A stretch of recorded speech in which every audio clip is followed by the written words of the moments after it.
Good evening.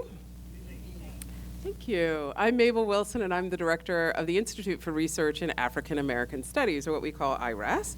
I'm also a professor in the Department of African American and African Diaspora Studies, AAADS, as we call it here at Columbia University.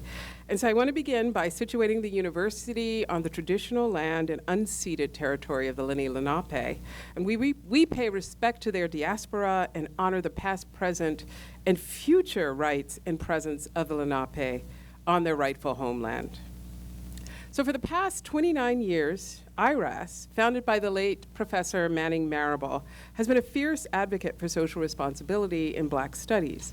Dr. Marable offered a prescient reminder in a New York Times article from 1998 that, quote, Black studies must utilize history and culture as tools by which an oppressed people can transform their lives and the entire society. Scholars have an obligation to not just interpret, but to act, end quote. The Institute serves as an academic resource center for a local and global community that has cultivated an intellectual tradition grounded in Harlem and New York City's rich history and culture. And now, in partnership with our department, AAADS, we continue to expand the array of contemporary scholarship and interpretation of the diasporic Black experience, like our ongoing book series, Conversations. So I want to welcome you all to tonight's Conversations, New South, Jim Crow, and its Afterlives by Dr. Adolph Reed, in conversation with Dr. Barbara Fields and Dr. Frank Guridy. This event is co-presented with the Center for the History of Ethics and Public Health and Jacobin Magazine. Introducing Dr. Reed is my colleague, Dr. Frank Guridy, who is the Dr. Kenneth and Kareitha Forde Professor of African American and African Diaspora Studies and a professor of history here at Columbia University. He is the new executive director and senior scholar of the Holder Initiative for Civil Rights and Political Rights. Before the publication of his recent books, Sports Revolution, he wrote the award-winning Forging Diaspora, Afro-Cubans and African Americans in a World of Empire and Jim Crow, University of North Carolina Press in 2010, and co-edited Beyond del Barrio, Everyday Life in Latina America with NYU Press 2010 with Gina Perez and Adrian Burgos Jr. And so I will now turn it over to my colleague, Frank.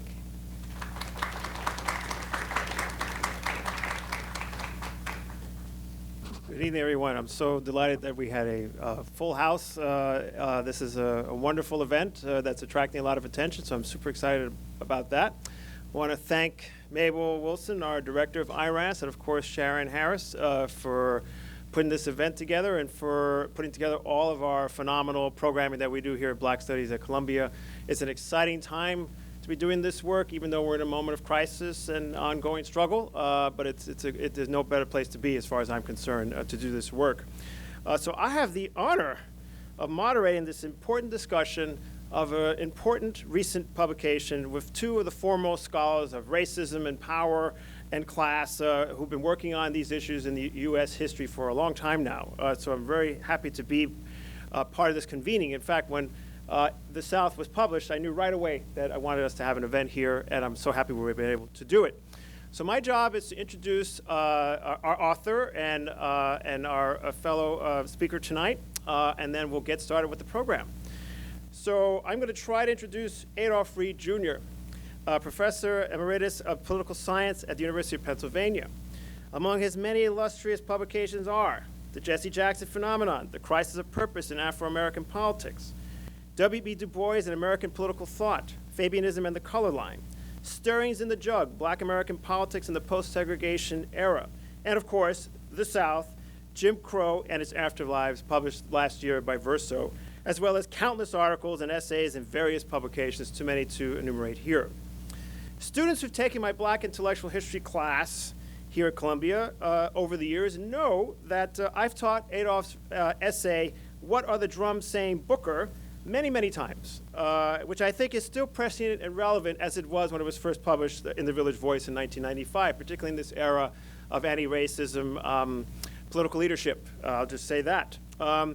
He's been a columnist, of course, in The Progressive, The Village Voice, and The New Republic, and has written frequently in The Nation, dissentnonsite.org, of which he is an editorial board member, and he's had many other academic and popular publications. He's also a personality on YouTube, in which you're able to see him talk about all the pressing issues of the politics of our time. So join me in welcoming up to the stage here, stage of sorts, Professor Adolph Reed. You come up first, and so that.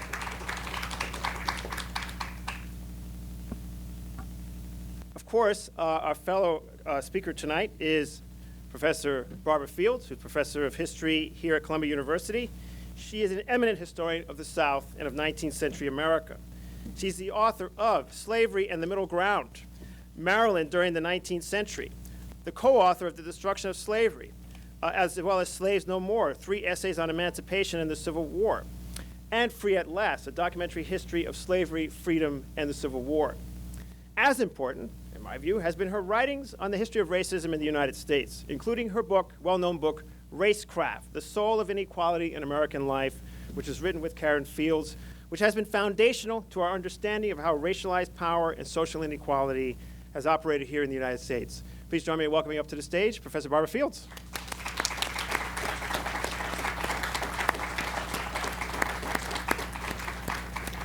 So I'm going to just go over to sit with them so that I'm not standing apart from folks. Pick your spot where you want to. Yeah, because we're going to trip you off. Right. That makes sense.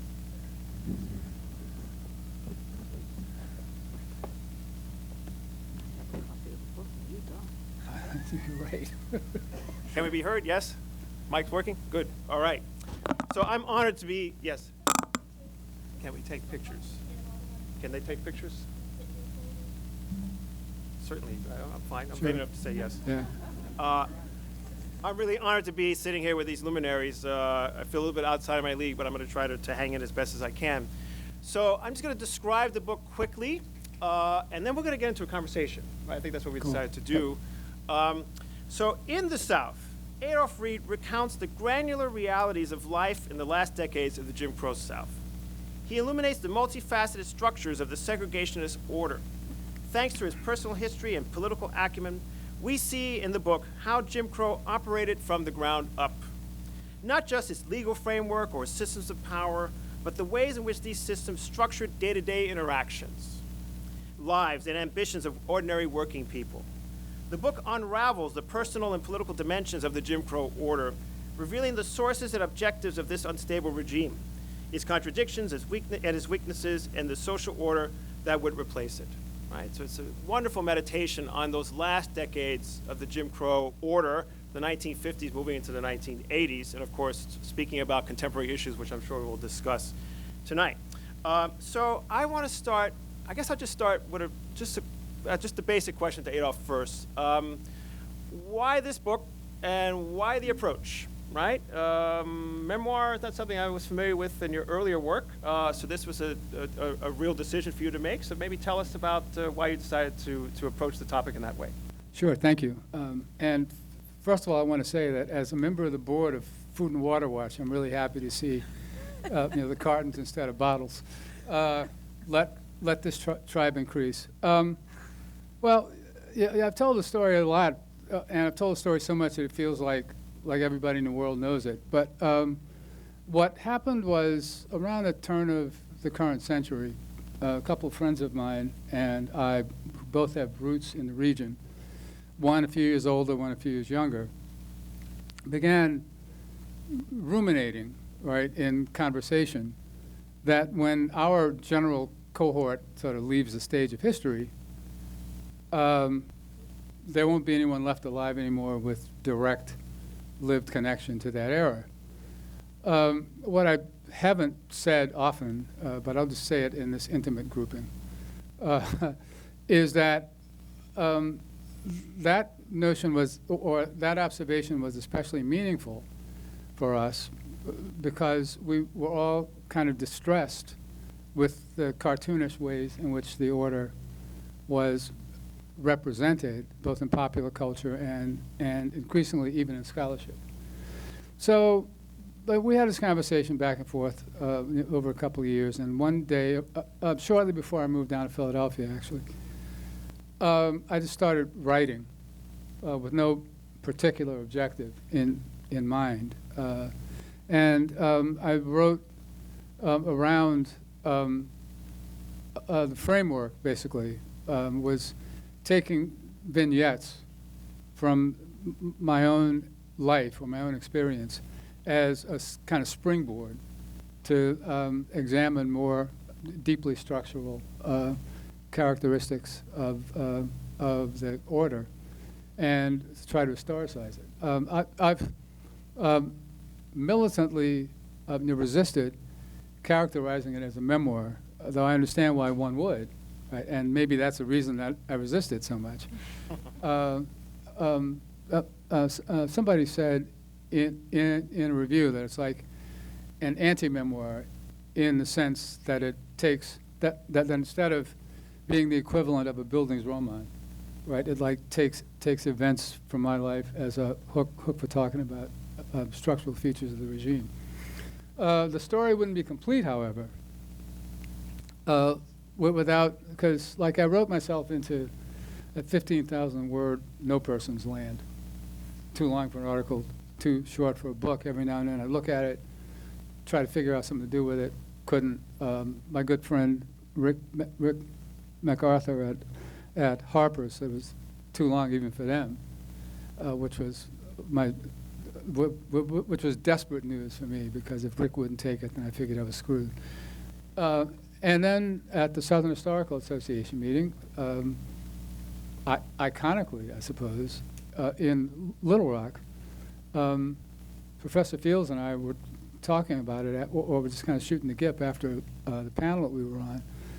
And I mentioned to her that I'd written this thing and didn't know what to do with it. And she asked to see it. And after she read it, she insisted very graciously that I try to get it published, and kind of prodded me to do it over the course of about a year or two. I bet you forgot how much you prodded. I didn't. And the next thing you know, here it is. Well, I'm glad you mentioned Barbara, because my next question is really to Professor Fields. So I already told you what I was going to ask you, but I'm assuming you're going to have a different answer. Tell us about your role in this book. So Adolph just described it, but I mean, part of the reason why I thought it would be great to put you in conversation with Adolph, because I see you in conversation, right? Whether you were actually engaged in a podcast or an interview, but certainly in your work over the years. So maybe you could talk about, if not your role, if it was just as straightforward as Adolph is presenting it, and if it's not, you could perhaps say more, why you encouraged him to turn it into a book, and how you see, the kind of dialogue between your work over the years. Well, the utmost I can claim is that I did say you need to publish this. And I dismissed the idea that because of its length, it couldn't be published. I mean, the publishing industry may be like that. But that's why somebody has to tell them, look, so every now and then you have to deal with substance. And I think, I'm pretty sure I said to him, I need this for my graduate course next fall, so would you please? Right. So there's a selfish cause behind it then. Yeah. Yeah, and my graduate colloquium will be reading it this year. Cool. Yeah, some of them are here. Do you have more to say just about kind of how you see your work in relationship to Adolph's? And I'm asking Well, you to say more. like everybody else, I read what Adolph wrote in the Village Voice, and especially once he had the collection Class Notes, which, yeah, you didn't mention that one, but you're making a bibliography of things you need to buy of Adolph's. Don't forget Class. Is it still in print? Yeah. Yeah, don't Yep. forget Class Notes. And of course, my sister and I and people who think the way we do, were all just enchanted by What Are the Drums Saying, Booker, because we were so tired of the anointing of people by the New York Times or by this or that foundation, the great and the good, anointing people to be spokesmen for Afro-Americans. And I thought that Adolph's picture of the black servant of the white hunter who was interpreting what the natives think. I thought that was just perfect. And what made it even better was the way it pissed off the anointed spokesman that he was talking about. And he did name them. There are others who could be added since, but so we were all just, it was mischievous, but it was also substantive, and it was saying something very important about the way politics works. And it was an extension, maybe you actually said it in that particular piece, but a very important statement about the era of Jim Crow and Booker T. Washington and so on. He said that Booker T. Washington was in effect given a proxy to vote on was it in that very article? Right. Yeah, to cast on behalf of Afro-Americans because Afro-Americans in the South were not allowed to vote. And I thought, yeah, that is powerful. It's a statement both about the world of politics and the world of discourse, where some people are anointed to be spokesmen and proxies, but the counterpart of that is you can be the spokesman and the proxy only because they can't speak up. And to the extent that the people could speak up, I think that piece encouraged a lot of people. You know, he opened up the space. Yeah, we're sick of the servant talking for telling the boss man what we think and what we're doing and so on. So that was part of what got me engaged. I must say also that I was entranced by the W.E.B. Du Bois book, and somebody finally, I'm about to say call a halt, but I can't say that because a halt hasn't been called effectively. But somebody finally trying to call a halt to the use of double consciousness as an all-purpose way to talk about black people's lives, their politics, their everything. It was a Rosetta Stone, and Adolph dynamited it, and it needed bloody dynamite. So you're touching on a subject I want to address in a little bit, which is the question of specificity and the importance of specificity. But I want to hold off on that and get into some of the arguments that Professor Reed makes in the book. So he argues at one point, central argument statement as I see it, while the segregationist system was clearly and obviously racist and white supremacist, it wasn't merely about white supremacy for its sake alone. It was the instrument of a specific order of political and economic power that was clearly racial, but that most fundamentally stabilized and reinforced the dominance of powerful political and economic interests. White supremacy was and remains an ideology, and a very abstract one at that. And I'll just stop there, right? So that's on page 137. Then you argue again. I think it's on page 128. And this argument comes up throughout the book, but I'm just highlighting these passages here. The timing, meaning of the emergence of the Jim Crow order, that timing is significant between 1884 and 1915 because it coincides with the construction and propagation of lost cause ideology across the region in concert with the program of restoration of unmitigated upper-class dominance in the South after the defeat of Reconstruction and the populist movement. So, I mean, these are two passages where I think you say directly what the central argument is. So I guess my question is, I've already said what I think the central argument is. So you also argued that the Jim Crow order was imposed on blacks and whites, right? Both, right? So aside from your personal experiences, and you convey this in the many vignettes that populate the book, what informs this particular view, but this particular argument on Jim Crow? Oh, interesting. Well, so I have like two basic mottos in life. One is that it's often better to be lucky than to be good. and the other is that it's often better, most often maybe, better to be in the right place at the right time and pay attention with a little sociological imagination than it is to be smart. And I think the second motto works as an answer, right? I mean, part of the problem is, well, yeah, it is a problem, I think. One of the limitations about how people think about the Jim Crow era and segregationism is that it's generally considered to be transhistorical, polysemous, right? And even most, well, I dare say, especially if you don't control it for discipline, even most academics will understand the trajectory of Black American history as the bad old-timey times that were first slavery. And to quote, I'm Mr. Mackey from South Park, slavery bad, okay? Followed by this blur of the Reconstruction that didn't really take, and segregation, right? And then either Rosa Parks got on a bus, or MLK gave a speech, or for the Afro-pessimist types who kind of wear their class privilege openly. Nothing ever changed, right? So we're still slaves, right?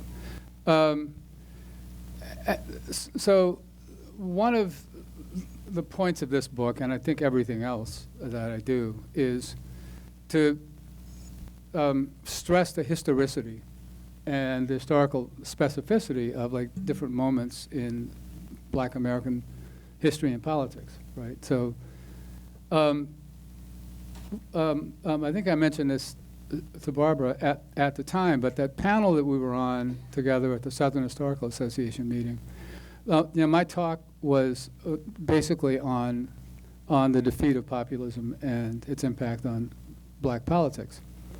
And a sort of, not exactly agitated, but resolute attendee came up from the audience to catechize me after the panel was over, to point out to me that, well, the real reason that the populist insurgency failed was that white workers and farmers were more committed to white supremacy than they were to interracial solidarity.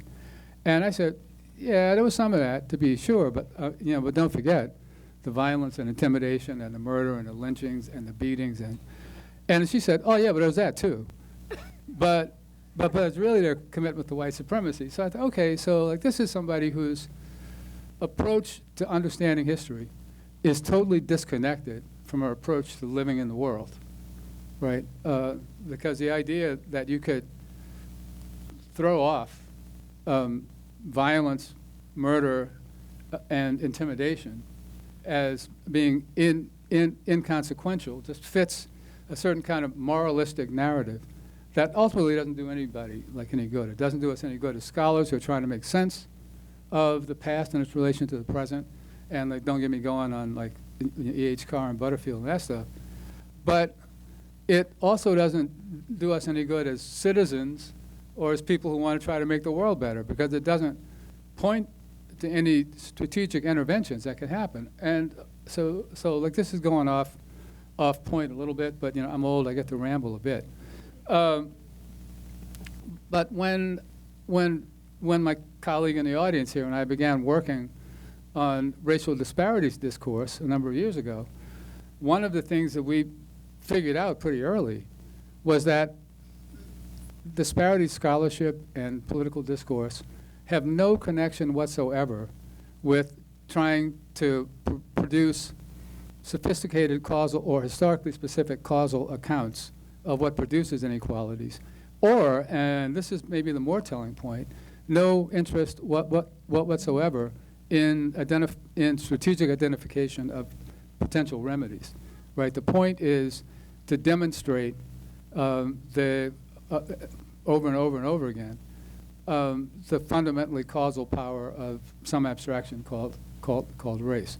And I think I mean, this book is informed by frustration about that, what I'm a disposition within the academy and within civic life as much as it is anything else. Like I didn't, I'm as capable of nostalgia as anybody, right? Like I'm absolutely convinced that there hasn't been a honeydew melon that tastes like a honeydew melon in like 40 years. Right. Right? Or maybe that po' boy you talked about in the book. Very good to me. Oh, well, yeah, now those can work. But the idea of recovery of a past is never really the point, or thinking historically about the relation between past and present. But the point isn't to recover what's been lost. I mean, like as Jim Oakes has pointed out not that long ago about the 1619 Project, if anybody didn't learn about slavery in college, it's because they didn't take a history course, or anybody under 60.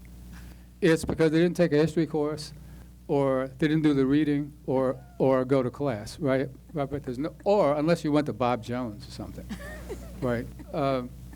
So there are rhetorical moves that dominate our discourse about the Black American past that I think need to be interrogated and, yeah, I mean, demystified when they need demystification. So I think you asked me what time it was, and I told you how to make a watch. No. You're going exactly where I want us to go, actually. Okay. Well, can I? Go jump in, but I would go. Yeah, go. Yeah.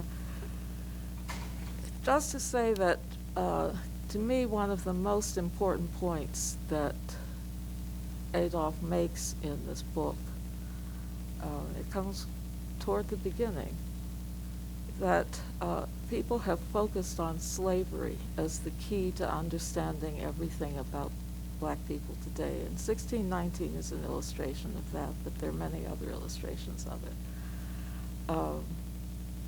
And to the exclusion of even Jim Crow. You know, everything happened, everything that mattered must have already happened by 1865, if that's true.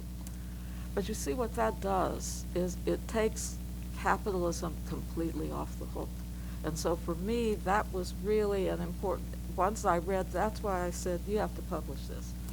Because that's where things really go off the rails. It fits so well into the kind of ideological discourse that our so-called information media, disinformation media enjoy, and that our lazy writers, lazy journalists, and so on can easily fall into. You just, you have the key, slavery, and then you have all the motifs you need. You have all of the anecdotes, all the stories of woe that you need, but you don't have an analysis. And it completely exonerates anything that might have happened in the lives of not just Afro-Americans, but all Americans after 1865. What kind of world is it where history can stop like that? We have had someone speak of the end of history and be taken seriously, but he didn't say it stopped in 1865. I'm not sure when his point was, but poor man, he's had to take some of that back too. Yeah. Yep. So yes, you're going exactly where I want us to go. So Adolph writes, again, toward the end of the book, when reckoning with the past, page 141, when reckoning with the past becomes too much like allegory, its nuances and contingencies, its essential open-endedness can disappear. Then history can become either a narrative of inevitable progressive unfolding to the present, or worse, a tendentious assertion that nothing has ever changed, right, what you were saying earlier. And both divesting the past of its discrete foreignness and contingency, or reducing it to the warm-up act for the present, are handmaidens of ruling class power. Yep. So I want us to linger a bit on this question a little more. What is at stake about, what's at stake when we want to insist on specificity? Both for the historians in the room, because you said even scholars are forgetting about this now, and I would agree with you, actually. But for the non-historians, right? So for example, when I teach, some of this stuff, sometimes, students are like, but, right? No, but, right? Right. Slavery's foundational, right? Nothing has ever changed, right? So sometimes that's the reaction of our students, which we've seen for many years, right? Not just in this period.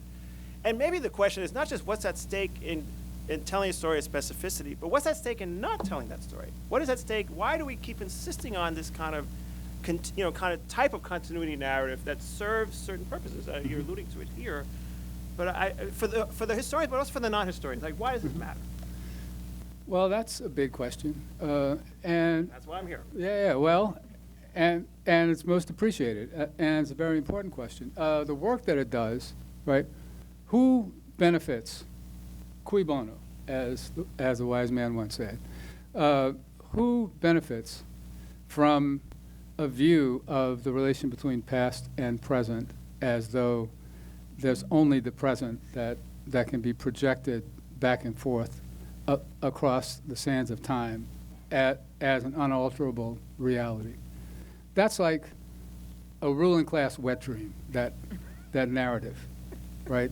Right, because that's how every ruling class wants everybody to think all, or beneath them, but themselves also, to think all the time, right? God has ordained it, race has ordained it, right? I don't know, the church has ordained it, like whatever, right? But, so that's one thing that's at stake. Now, just watching or paying attention to popular media narratives about race, and not just regarding black people, but I'll focus on black people for a second. Who knew that entrepreneurialism was what freed us, right? As my son, who is at Columbia trained historian and Professor Fields' former TA, pointed out not that long ago, well, advocates of black entrepreneurialism should slow the roll a little bit because all those middling to upper middling level planters who drove Western expansion. Well, guess what they were, right? Right. They were entrepreneurs, right? The backbone of slavery was the entrepreneurial slave owning class, right? But just watching over the years how a sort of retrospective projection of the sensibilities of contemporary neoliberalism, right? Onto the past with individualism, the heroic overcoming, right? Even the bullshit proto-fascist superheroes, right?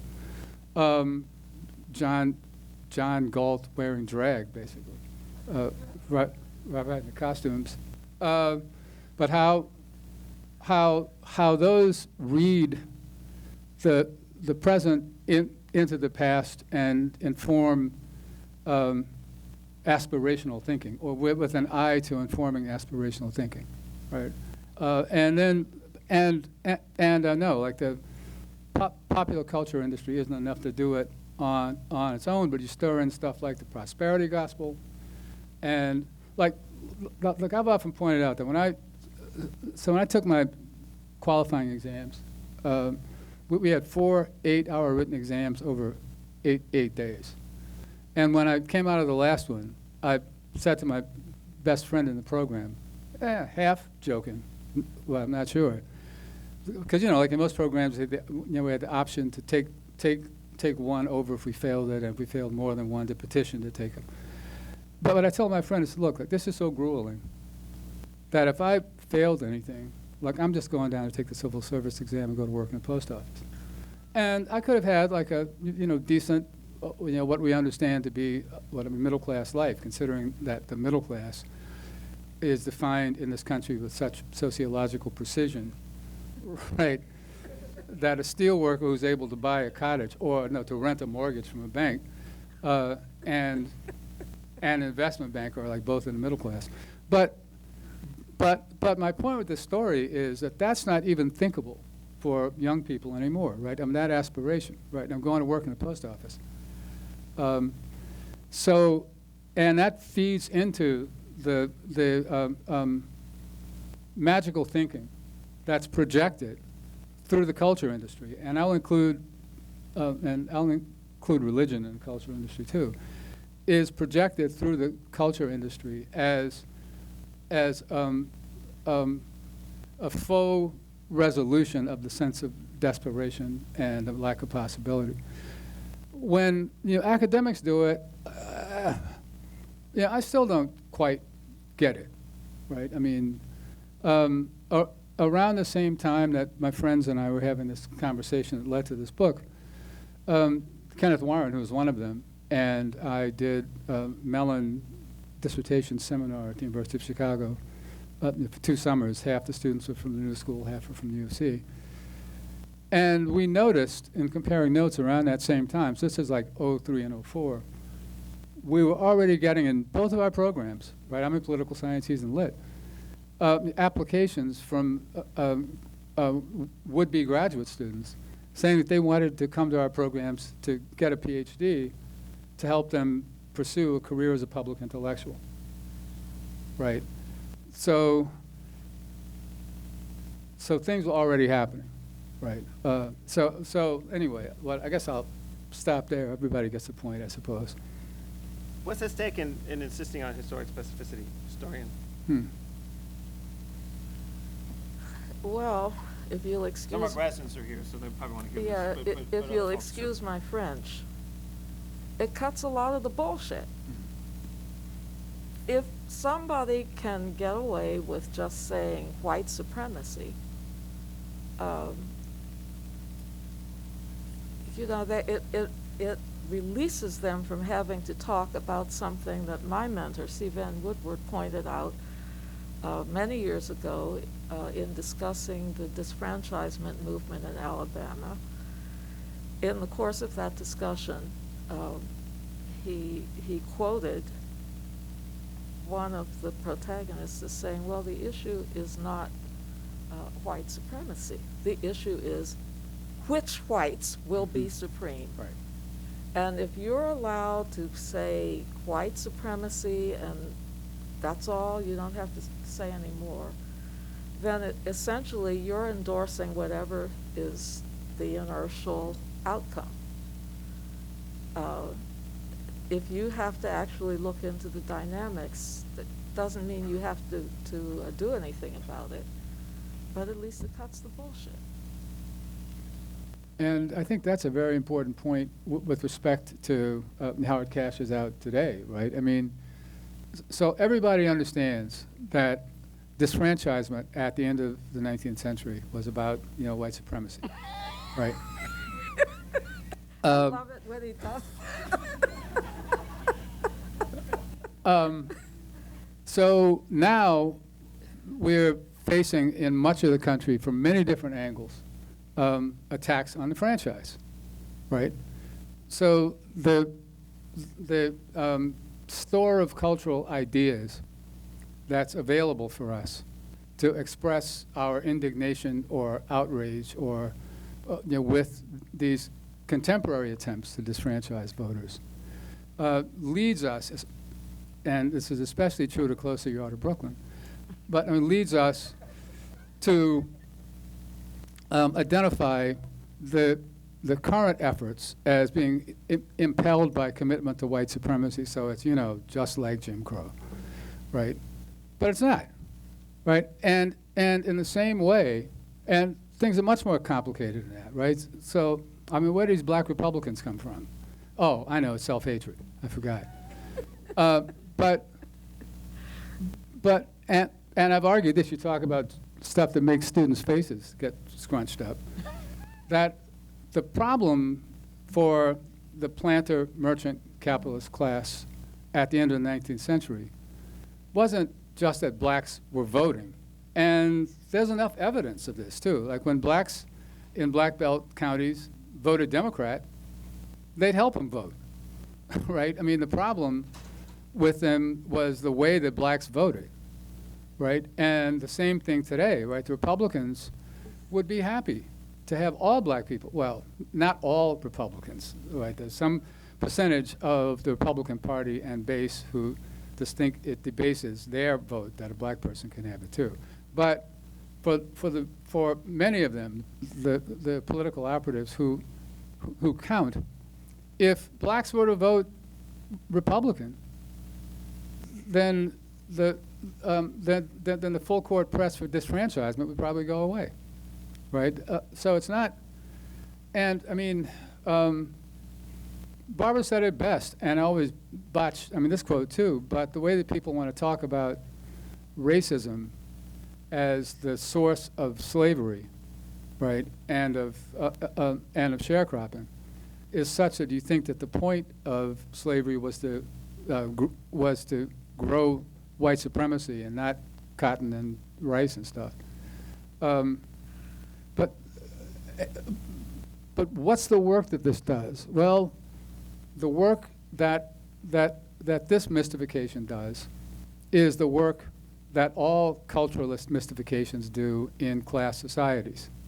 And they shift the focus of the sources and the foundations of existing inequality from political economy and concrete social relations to one sort of cultural narrative or another. And I'm using cultural broadly here. Like, if you're sinners, if you're not Christian, if you're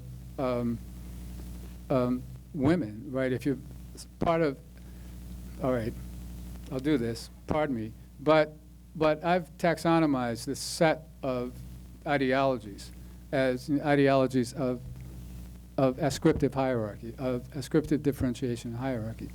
And that means, differentiation based on what you supposedly are instead of what you do. And what you supposedly are is always the product of just so stories, the point of which is to deflect attention from the real foundations of the power relations. A good friend and colleague and comrade of mine in South Carolina a few years ago sent me a section from the chapter on South Carolina in political scientist V.O. Key's classic 1949 book, Southern Politics in State and Nation. And he sent it to me because he said, you can, this passage would be true today if you just changed a couple of words here and there and wrote black people right into the font of political agency that's making these decisions. And what it basically came down to was that, and this is true in South Carolina, a lot of other places too, today, that mainstream politics, both Democrats and Republicans, supposed liberals and conservatives, and now even what German would have a compound word for this, but what I've taken to calling whatever it is that occupies a cultural space that a left would occupy in the U.S. if there were one. But they all come together, right, around race being the fundamental fault line in American political life. And it's really bizarre. For an old guy who came of age in a different kind of tradition, it's still kind of hard to wrap my mind around how this happened, except to say that when all is said and done, seems that Booker T. Washington won. And one of the reasons that Booker T. Washington won is that political scientists and historians in particular have acted like whatever didn't end in 1865 ended before 1965, right? I defy people to find scholarship on black American politics that begins or that takes as its origin point post-1965, post-VRA, right, post-Voting Rights Act, right? So we have an academic industry, basically, and a commentariat, because I pointed out already in 2003 and 2004, we had people applying to get PhDs to go be on MSNBC. But we've got an academic industry that's bent on denying the articulation of autonomous political dynamics and political differentiation and hierarchies among black people, right? There's no politics among black people, right? There's politics between black people and white people or black people in the system. But like you take a notion like the racial wealth gap, for instance. Oh, I'm sorry, I forgot to do that. Jesus, Mary, Joseph. But Your New Orleans background is coming. but I did a podcast with a black nationalist, but he's one of those, I'm not really a black nationalist, but I'm just a black nationalist, guys who, when I presented the data, right, I'm demonstrating that more than roughly 3/4 of so-called black wealth and 3/4 of so-called white wealth are held by the 10% of richest people, like in each group. And he said, okay, well, I accept that, but what about collective black wealth? You don't talk about that. So I said to him, well, what the hell is collective black wealth, right? Right, and where's that located? And I've since then asked, well, so imagine, since another problem with how people think and talk about black Americans is this presumption that 42 million people, bigger than the population of Canada, think with the same brain and want the same things, which is what used to be like in an earlier, less enlightened era, that was understood as racism, as the quintessence of racism, actually. But since that perspective on black Americans is like is hegemonic within the culture now, right? People maybe can't see how preposterous this notion of collective black wealth is when it has black in it. So I posited this, to take a white RN, single mother, or not, as the case may be. She has some reverses, maybe because of COVID, and is about to be evicted or have her mortgage foreclosed on. Do you imagine that there's a pool of collective white wealth that she can appeal to, or like maybe go to Elon Musk's house and like ask him for a couple of dollars so I can make my mortgage this month? Right, but it's back to Ralph Ellison's observation from the early 60s that why is it, right, that people, Americans, many Americans, and it's in our class, right, because I'll tell you, this is in our class, right, are prepared to believe things about black Americans or about people. Yeah. And the way that he put it, so as long as you begin a sentence with saying black people, why is it that so many people are prepared to believe things that follow that they would not believe about any other human life form, right in the world? So once again, I'm going around the barn. Sorry. That's okay. No need to apologize. And if I go can ahead, jump in. just add to that, there's a whole realm in which people are so accustomed to hear this talk that they don't even notice that it's not making any sense, right? Yeah.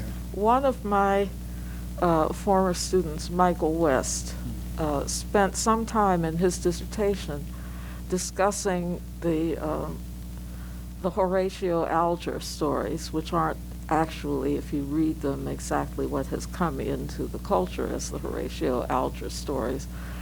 But he pointed out how it came about that people could take language like pulling oneself up by one's bootstraps that came into usage in the English language as a way of pointing to something absurd. You cannot pull yourself up.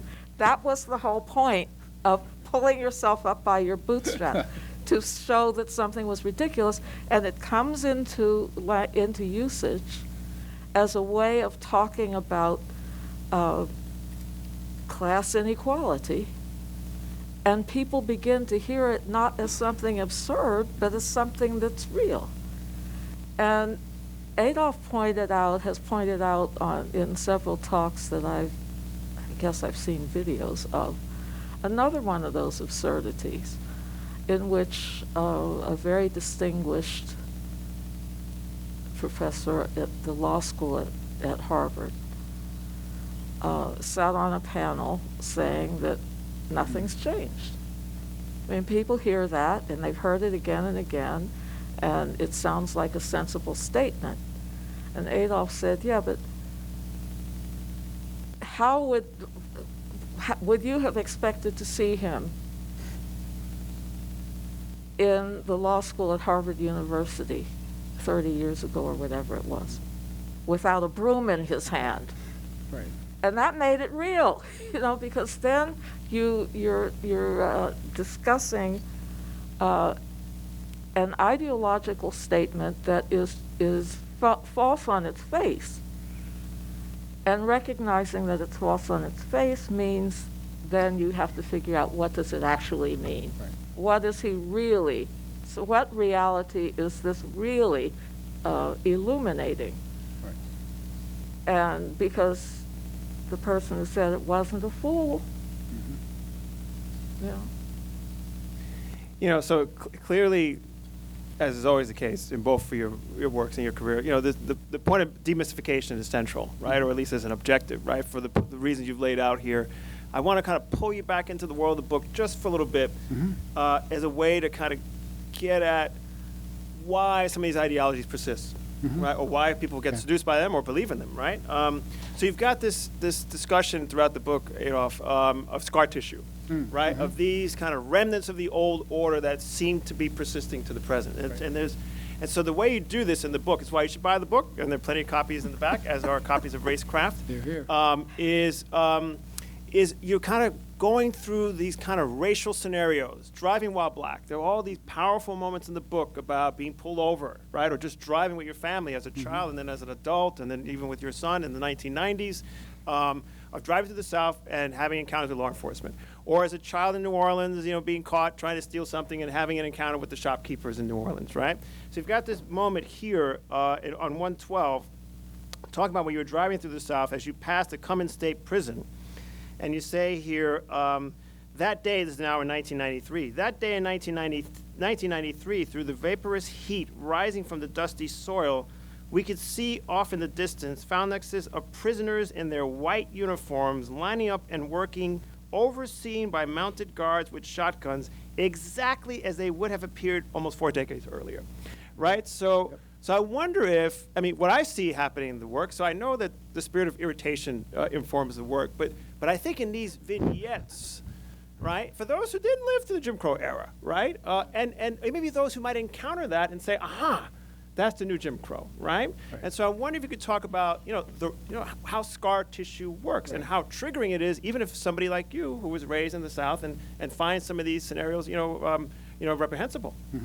Yeah, well, that's a very important question, too. It's a tough one because, the scar tissue is like folk understanding, basically, right? Things look familiar to you, and because they look familiar, there's a tendency to think they must be the same thing or stem from the same causes, right? And that's another reason I think it's important to approach the relation between the past with a respect for historicity, right?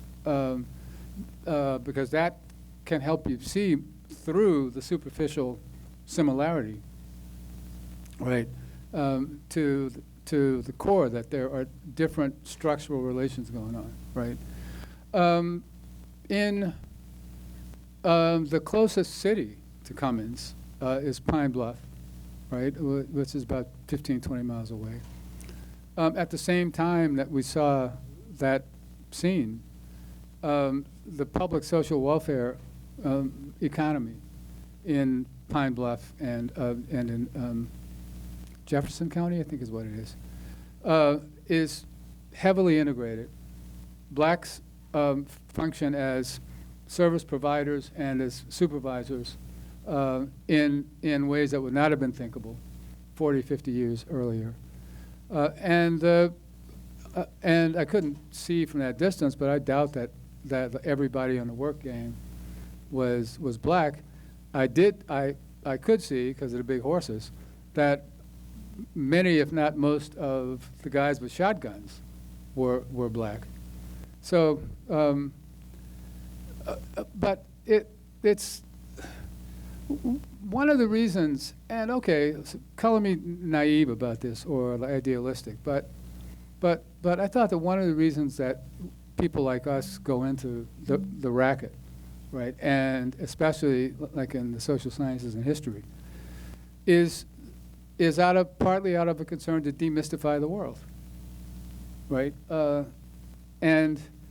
And yeah, I mean, every now and then, like that sort of, ancient whiff of outrage comes out when I see what seems to me like somebody working a cheap hustle. And I'll tell you why, right? I don't mind cheap hustles.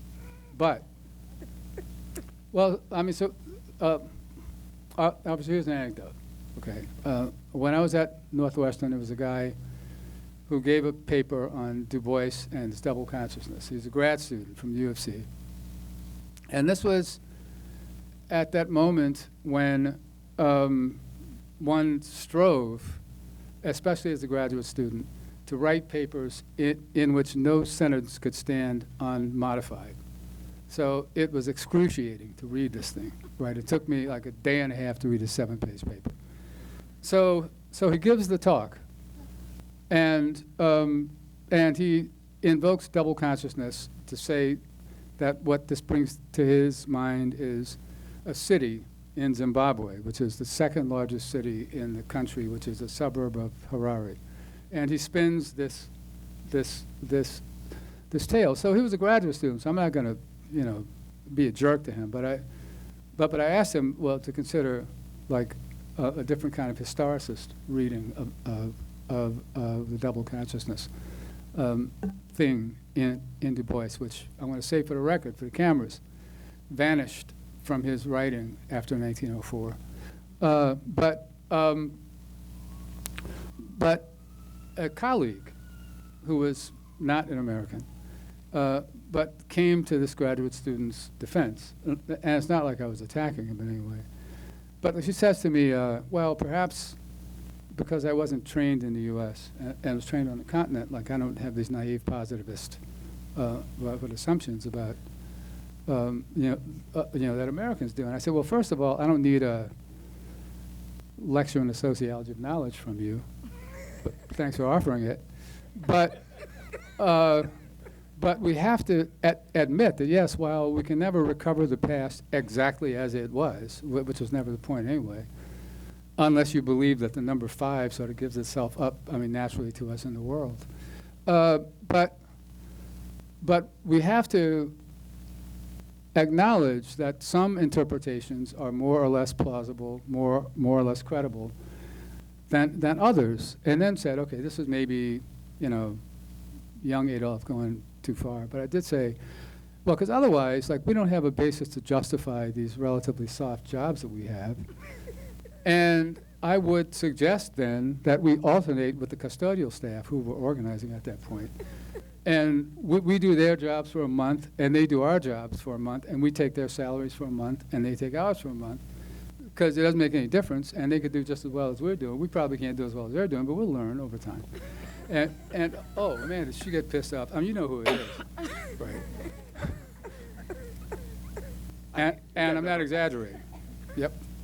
So, and that's kind of outrageous to me, especially when it comes at the same time as, and this goes back to something we were talking about earlier today, the terms on which British cultural studies scholarship was imported into the U.S., right, such that we wind up with supporting claims that the practice of intellectual work, the practice of academic intellectual work, is itself a political intervention, right? Not that it supports a political intervention, not that it can have political consequences, but that it is a political intervention. Because one of the things that does, like in addition to being wrong, but one of the other things that it does is it gives, it invests a moral force, right, into what's a mundane activity that has the effect, or can have the effect, very often does have the effect, of obscuring the material interests of the person making the claim, right? And that takes the demystification right onto another venue. So yeah, I guess I can say my whole academic career has been around demystification. Yeah, and I guess what I'm saying here too, again, for those who haven't read the book, that I think the political work of the vignettes is there, but the vignettes themselves are also valuable, I guess, right? As a way to kind of, put us in that moment of transition, right? In the moment, whether it's the 60s or the 70s moment, even your time in North Carolina and encountering the Soul City Project by McKissick. There's a lot of value in, I guess even just in facilitating research on the subject, actually, in ways in which that capture the kind of nuances that are clear to me all over the book, in addition to the demystifying work that you're trying to do. Well, thank you very much, in the present. So we're already at time for questions from the audience. I have more to ask, but I'm gonna hold off. Maybe it'll come up. I'm sure somebody else might ask a question that I might ask. So yeah, we'll turn it over to comments from the audience. I will ask, question from the audience, a question, and a brief one. And I'm from the Bronx, and if it's not too brief, I'm going to cut you off. Right. Okay, so just to be New Yorker here for a second, so please, we open it up. And not colonize the mic. Let's give everybody a chance to ask a question. Thank you. Raise your hand so we can bring you the mic,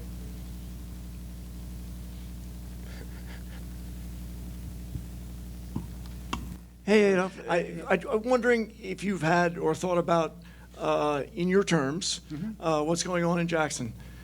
Just because, I mean, in a peculiar way, I understand entirely the way in which you want to focus on, clarity about interclass and but Lord Almighty, that's a fairly extraordinary situation that's going on there, which seems to correspond in some very real way to, I don't know, visions of Jim Crow, yada yada, which I understand you're skeptical of, but I'll leave it at that. Well, yeah, I mean, what's going on in Jackson is horrible, right? It's not surprising, like in any way, right? First of all, like it's Mississippi, right? And certain tropes persist, right? And I've been watching something like this kind of parallel happen in New Orleans, actually. There's a recall campaign against the mayor, who's a black woman. It's funded by a right-wing developer who was the biggest Trump contributor, like in the state of Louisiana, right? In both cases, right, I think race is what it's always been, right? It's a convenient mobilizational shorthand, right? I mean, you can stoke resentments based on race because the reservoir of narratives that deploy racial resentment is out there, and it's and it's more in the drinking water in Mississippi and in Louisiana than it is in a lot of other places, right? But Paul Vallis just made the runoff in the Chicago mayoral's race, and he was doing the same thing, basically, right? Scapegoating politics, right, is what it is. And the way I think about how the Republicans are using race now, and this is one of the reasons that I don't like doing the C racism thing, is that they're trying to go somewhere, right? And where they're trying to go is, like, they don't have anything real to offer these people whose resentments they are stoking either. But I just said to a guy on another podcast, they only have to be successful through one election where they get control of the executive branch and Congress. And then they don't have to do any of that shit anymore, right? I mean, they can tell Parliament to go home, right? I mean, they can proclaim the Reich that will last for 1,000 years, right? So, yes, I mean, on one hand, saying that there's a racial dimension to what's happening in Jackson is kind of like saying, that water shit is really wet. But so that both is the point and isn't the point at the same time. And to the extent that we treat it as though it's only the point, then we miss the deeper story. And the deeper story is incredibly ugly here. But it's been that way all along. So, yeah, I mean, and I'll tell you the other thing that kind of surprises me is like, who in the world of people who read, I mean, newspapers or articles or whatever, has denied, the existence of racism, whatever one means by that, but especially as prejudicial attitudes, which when you get down to it, is really what racism is, right? Like institutional racism had a moment in which it made historical and strategic sense as a construct. Now, as we've moved farther and farther away from the 1970s, and institutional racism has been inflated into something called systemic racism, or structural racism, that have no concrete meaning whatsoever, right? It's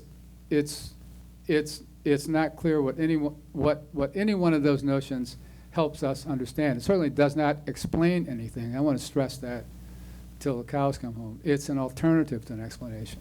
And I mean, this is what Merlin Shalquanian and I found and have been finding ever since.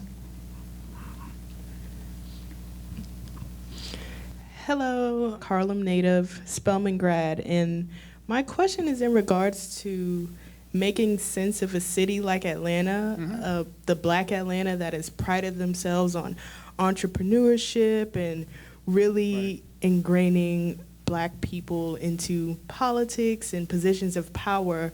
However, it hasn't translated into what we deem to be this Black ideal. So how can we make sense of that? Well, the first thing we have to do, that's a good question. First thing we have to do is like jettison the idea of the Black ideal, because that's part of the problem, right? I mean, you would have no reason to know this, but one of the fortunate moments in my life, one of those right time at the right place moments was in racial transition in Atlanta politics, like in the 70s. I lived through it, right? Andy Young was elected to Congress. Maynard Jackson. The first semester in graduate school. I worked in 3 different capacities in the Maynard Jackson administration. First of all, there was always a disconnect, right, between fabulous Black Atlanta, right, and the reality of Black Atlantans, right. Maynard's ex-wife and Hank Aaron's wife started a bus tour of opulent Black Atlanta around 1973. I worked in the summer of 1973 at the highest volume 7-Eleven in the city, right across the street from Bankhead Court. But we also, in my last year, did a study of poverty in Atlanta from the mayor's office. And we found out that, the percentage of poor people in Atlanta was comparable to the percentage of poor people in big cities across the United States. But more specifically, what we noticed was the terms on which Black political elites governed were basically the same terms on which the white political elites governed. And it's not because they were sellouts, right? It's not because they had self-hatred. It's not because they didn't have power to do anything. It's because they saw the world in basically the same ways that their class peers saw it and were servants of the developers in the same way. And one fascinating dynamic that I noticed was around development issues, right? Like the debate over the second airport probably before your parents were born. There was one developer who had north side interests and one developer who had south side interests. They were pushing for two different locales. Delta was the one monkey that could stop the show and then stopped it. But what I noticed was that Black politicos tried to find ways to define the preferred airport site of the developer that they were lined up with as being the black community's what interest. And when the reality was the black Atlantans, except for the contractors, right, who got the airport concessions and the staff people in the Department of Aviations, black people got buzzard shit out of out of the airport development. So yeah, but I think, and see, this is one of the problems with Black Power ideology, and my friend and comrade Cedric Johnson's book on this period is really good. That one of the crucial limitations of Black Power radicalism, right? I don't mean what my son has described as the costume party, black nationalism, was never breaking with the notion that the politically significant unit of evaluation was an abstraction called the black community.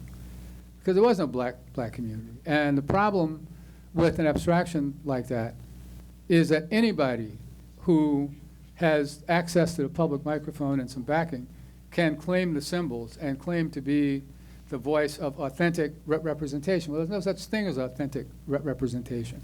And while the radicals in the 70s were trying to fight things out on those terms, right, arguing that the bourgeois black politicians didn't authentically represent the community, the bourgeois politicians were able to define the stakes of politics in terms that assumed the dominance of the pro-growth governing coalition and the distribution of segmented benefits to black individuals in it. So that's another thing that needs to change. And, since we're talking about this, Peniel Joseph's work on Black Power is like striking to me because he jumps from a couple of minutes after the Voting Rights Act to hip hop in the mid-1980s, like there's nothing that happened in between, when the reality is everything significant that's happened in black politics in the lifetimes of the vast majority of people in this room happened after 1965. But now we have a scholarship that's all about forcing us to uncover, to find, I don't know, somebody's grandmother who had a cottage on a way station, right, in the Underground Railroad in Providence or whatever, when nothing about that connects directly with the levels of economic inequality or health inequality, right, or anything else that concern or that affect black Americans disproportionately, but many, many other Americans too. So it's the devil's work, basically. I think we have time for maybe one more. I'm a teacher in Harlem. I teach at a charter school, and there's a whole bunch of mystification that goes on there. But coming off the heels of Black History Month, in a charter school, which is 4 points of a conversation, the racial wealth gap, Right. which was talked about every single day, the two authors, Octavia Butler and Toni Morrison, as if those were the only writers ever that were ever made in in the world, and the other two are just random facts about Malcolm X and random facts about Martin Luther King Jr., and that is their socialization in these students, predominantly black students of working class background. And I guess my question is just, I try to intervene in whatever way, but how do we intervene in public conversations, intimately in schools, but more broadly in broader conversations? How do we make way for questions related to class, power, et cetera? Well, that's a big nut. Well, in the first place, in a charter school, you can't, right? Because you'll get fired, right? Right, because you don't have a reason, which is the whole purpose of having charter schools. Yeah. So now we got that out of the way. So I'm a boxing fan, or I confess, but one of my favorite boxers of the '80s, and I liked a lot of them, was Roberto Duran, right? And one of the things that was so cool about Duran, his nickname was Hands of Stone, because his strategy was to hit whatever was open to him, right? So he'd spend 6 or 7 rounds pounding on the biceps, the deltoids, the chest, right, the forearms, Because he said, yeah, like that doesn't produce, the spectacular knockout right away. But eventually, you keep banging on the arms and stuff, the hands come down, and the head will be available. One of the compensatory benefits of being in the position that we're in now, where there is no left in the U.S., right? There are individuals who identify as leftists, but there's no left that has a capacity to influence any political discussion, right? To affect the wage rate like in any industry, or to affect the trajectory of a development project in Brooklyn, right? There's nothing like that. So what that means is the advantage that it gives us is that we're like at the very beginning of an organizing drive. So what that means is that there are many different venues that you can reach out in, because what we're basically doing now is like much less trying to mobilize a base, but trying to identify cadre who can be part of a broader project of organizing a base and constituency. And I know there are people who think, well, that's crazy because we don't have time to do anything like that. To which I respond by saying, as only an old guy would, well, the reason we don't have time now is that you weren't doing this shit 40 years ago, right? But so that's one thing that there is to do, and there's like there's a pacing problem, of course, because the rights can move a lot faster than we can, and we'll just have to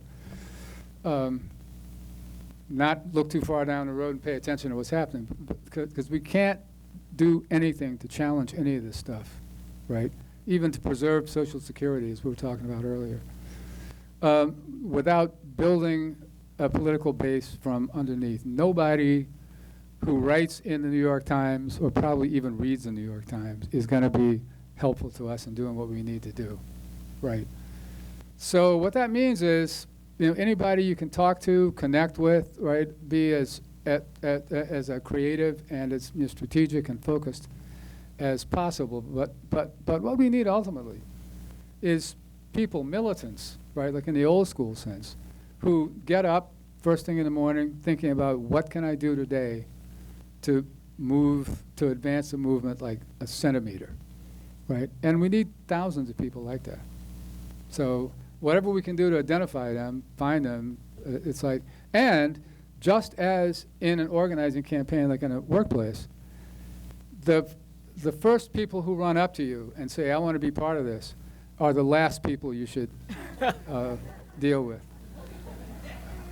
Right, but I mean, reading, thinking, connecting with people, right, where possible. I mean, yeah, like, so much of what occupies that space now is like moral grandstanding, right? But really, most of what organizing is doesn't have anything to do with like bullhorns and placards. It has to do with establishing relationships of standing with people, and that's what work for us to do.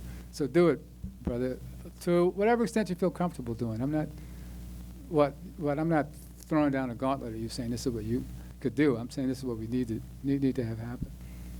Okay, I'm going to be rude and interject. 2020 protests, were they not the product of mobilizing, or was it a spontaneous moment that has just passed away? Well, that's I know there's no way to answer that question short, but I'm going to try to. Yeah. Well, that's another good question. So I don't know so much whether the axis is spontaneous versus mobilized, right?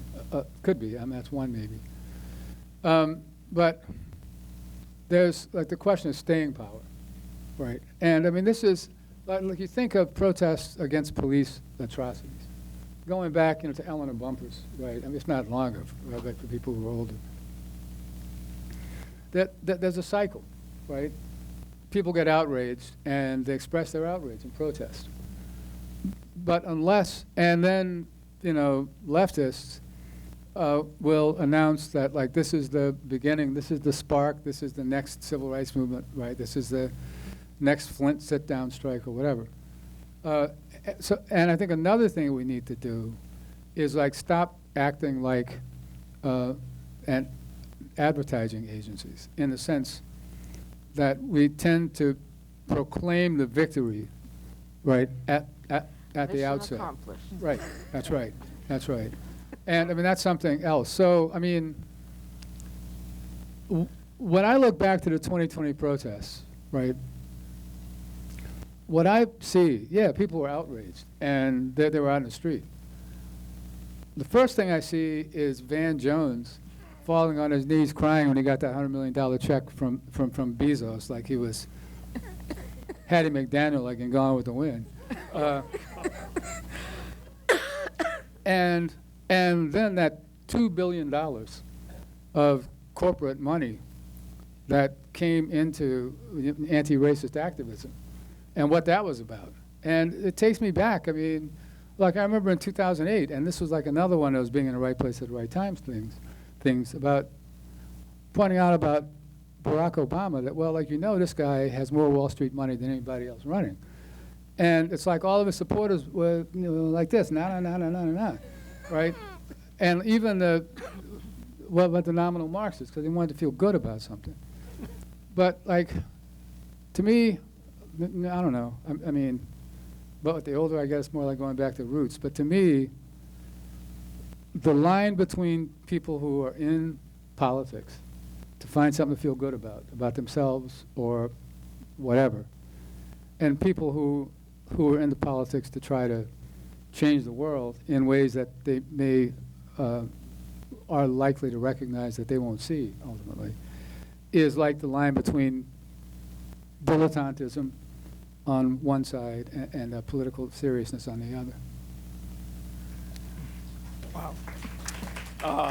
There's so much more to say about this book, about the politics of our time, but unfortunately we're going to have to stop there. I want to thank Barbara Fields. Here.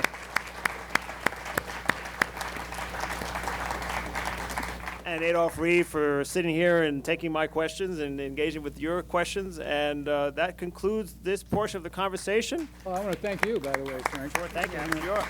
Yeah, great. These are folks who are online and talking all the time and writing and teaching, so you have not heard the last from them. So I just want to thank them, and I want to turn it back over to Mabel. Great, and thank you for a really provocative conversation. And I mean, I think certainly everyone in the audience learned a lot, and I do think the question of historical specificity, I know when I was doing my doctoral studies, I had some amazing historians that were like, no. Specifically, when did that happen and why? And I think that was a really important lesson and made me, you know, really think very carefully about some of these broader terms that we lose. I got nailed on respectability a lot when I used it in my studies. But I do want to say a special thanks to our dedicated colleagues, Sharon Harris, Sean Mendoza, who made tonight possible. But also we have a great group of IRAAS assistants, James Jennings in the back, Josh Agubata, and also Olivia Pearson, our amazing videographer, and also Columbia Tech, who made tonight special. And a special thanks to journalism for hosting us today. But I do want to just alert you to some upcoming events. On Wednesday, March 8th, in the Presidential Ballroom at Faculty House, we have our Zora Neale Hurston lecture by Dr. Ruth Wilson Gilmore, Change Everything. So please check out our website for that. And on March 22nd, as part of our AAADS Art History event, Emily Boone, who will be talking about the work of James Van Der Zee. And so for more information, please see our website, fmstudies.columbia.edu. And I just want to thank you all for your amazing questions and for coming this evening. So thank you. Thank you.